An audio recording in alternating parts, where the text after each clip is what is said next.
Hello everyone. In this video we're going to make use of our definite integrals to find the areas between curves. Consider a surface that I'm going to call S that lies between two curves, f of x and g of x, within the bounds a to b. We're going to assume that f is greater than g over this entire interval. For instance, this graph depicts such a situation. Recall from Riemann sums that interval AB can always be divided into n equal subintervals of width delta x in order to approximate the area below a curve. So we will use the same reasoning for areas located between two curves. This process is called vertical slicing because, as you can see, we have cut up the area into vertical rectangles. So suppose that we call xk the rightmost x value of each of the k subintervals. Then the rectangle whose area is f of xk minus g of xk times delta x is a fair representation for the area between the curves within that subinterval. Of course, all this is gibberish until we visualize it.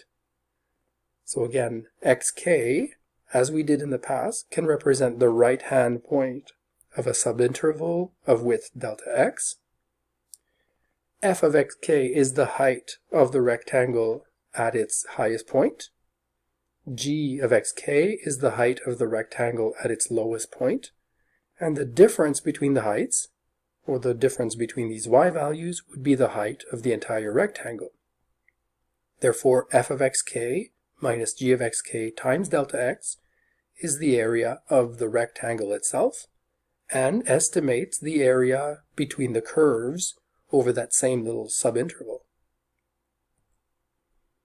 If this process is repeated for all subintervals, then we can estimate that the area between f and g within interval AB is roughly equal to the summation of these individual rectangles' areas. When a limit is taken on this Riemann sum, then the area obtained is no longer an approximation, but rather an exact value.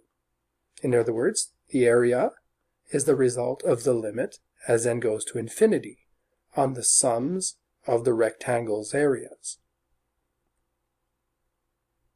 Now, remember that by definition, a Riemann sum is in fact a definite integral, and one can always be converted into the other.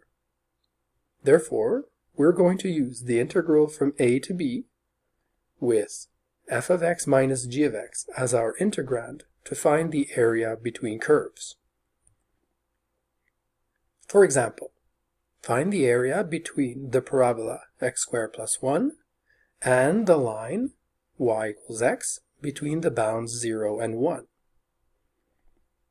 It's a pretty good idea actually to visualize the region before doing any computation. Here's the region that we are finding the area for. So x squared plus 1, the parabola, is clearly above the line y equals x at all moments between 0 and 1. You can visualize a vertical decomposition. You can visualize vertical rectangles as going from f of x at the top, x squared plus 1, down to g of x equals x at the bottom between 0 and 1. And adding rectangles all the way from x equals 0, the left bound, to x equals 1, the right bound, would give us the entire area. In other words, since f is bigger than g for all x in the interval 0 to 1, then we can integrate from a to b f of x minus g of x dx. In this current example, that means doing x squared plus 1, the upper parabola, minus x, the line at the bottom, between 0 and 1. The rest is just typical anti-differentiation and the application of FTC Part 2. We do have to be careful about one thing though, many times curves will intersect, and so our assumption about f being bigger than g will not always be true. For example, find the area between sine of x and cos of x over the interval 0 to pi over 2. Again, we're visualizing the region that we are trying to figure out the area of here, and therefore if we stick between 0 and pi over 2, notice how the curves do intersect. Observe that cos of x is bigger than sine on the interval 0 to pi over 4, and that is reversed as sine becomes bigger than cos on the interval pi over 4 to pi over 2. And therefore we can think of the area as two separate regions.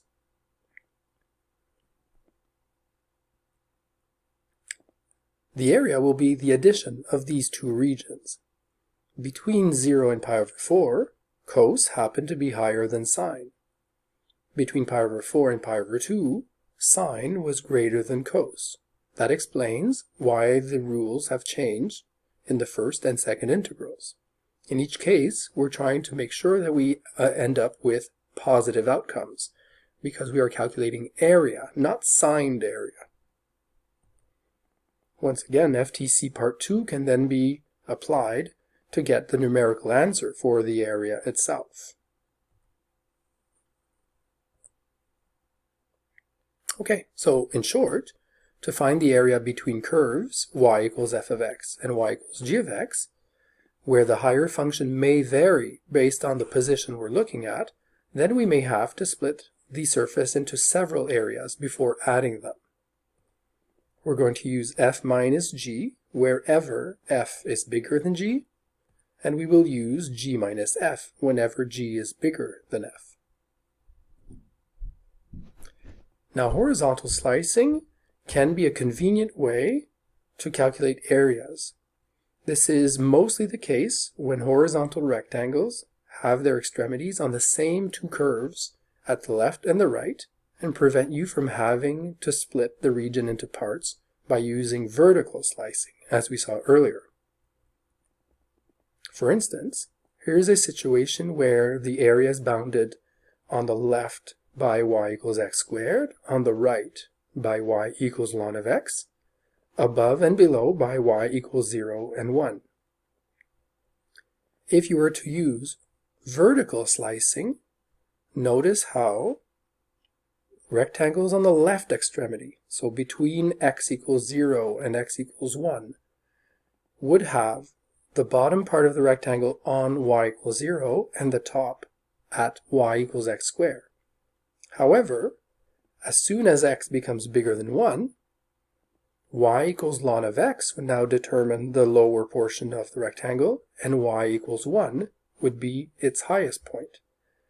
So we would need to split this region into two regions and perform two integrals. Now, in contrast to that, suppose we had drawn our rectangles sideways.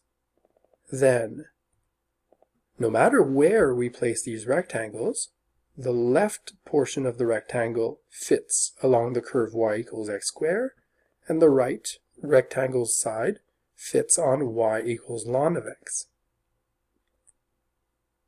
So when using horizontal slicing, each rectangle's area is now determined by the product of its length, which we'll find by measuring the difference between x at the right extremity minus x at the left extremity, and the height of the rectangle will now be called delta y.